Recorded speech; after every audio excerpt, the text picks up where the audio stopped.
And Allah turns around and says, Allahu yastahzi'u bihim. Allah is making sarcastic fun of them.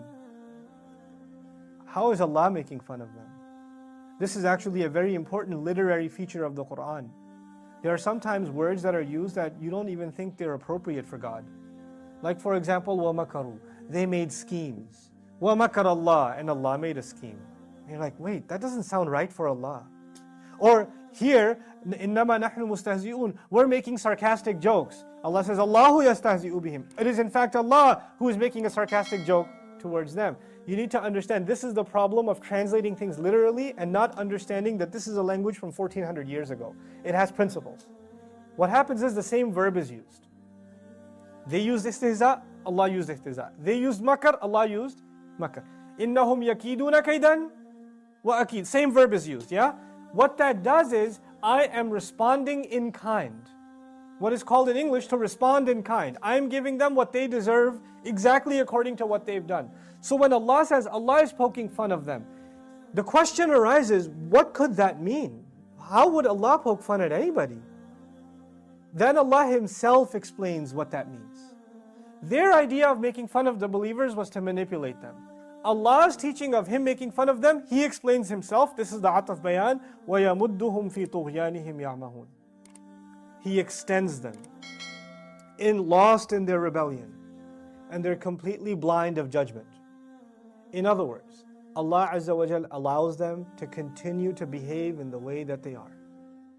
You want to act this way? Go. Go. You want to disobey more? I'll let you. I'll let you. Allah Azza wa Jal does not stop them. He doesn't put a barricade in front of them. He doesn't punish them right away. He says, you'd like to disobey me some more. You know what? Why don't you go ahead? You know, it's kind of, I'll tell you what a teacher might do in a class. A teacher notices that a student is misbehaving. And he says, no, I'm not going to catch you yet. Let's see how much more he does. And he just documents what he's doing. The thing is, if the teacher stopped him at the first instant, the kid would have sat down.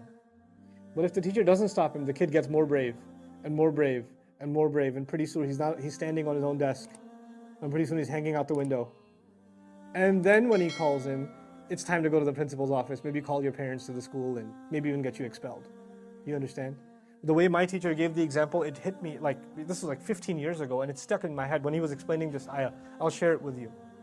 You have a dog that is rebellious. It bites at you.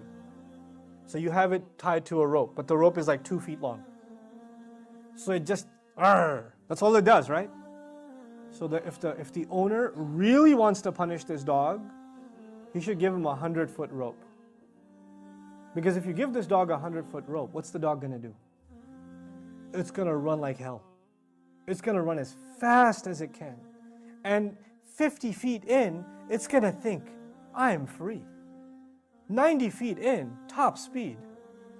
99, the world is open before me. What happens at the 100th foot?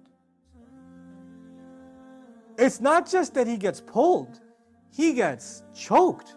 He's gonna fall back. Like if he got pulled at the 2-foot rope, it would have hurt, but not that much. But if he gets pulled at the 100-foot rope, that could kill him, you understand? So it's actually, the joke's on the dog when you extend the rope. Allah Azza wa Jalla says, these people want to act this way. My ultimate joke on them is that I'll let them think that they have the upper hand. I'll let them think that they're getting away with it. We'll see how funny this is. Subhanallah. That's Allah's reaction to, the munafiqun.